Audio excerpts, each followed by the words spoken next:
your face? How do you give your heart to something only you embrace? How do you put your mind to something that you love?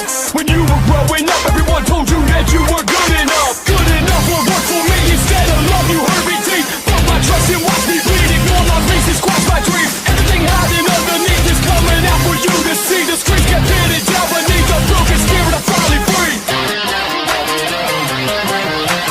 Get up, get up, get up. I'ma show you everything I got inside. I won't give up, give up. Never backing down, this is my fight. Everything we do in life has gotta be for something. I won't go down without a fight, no, I won't die for nothing. You held me under too long, I see you coming in. Take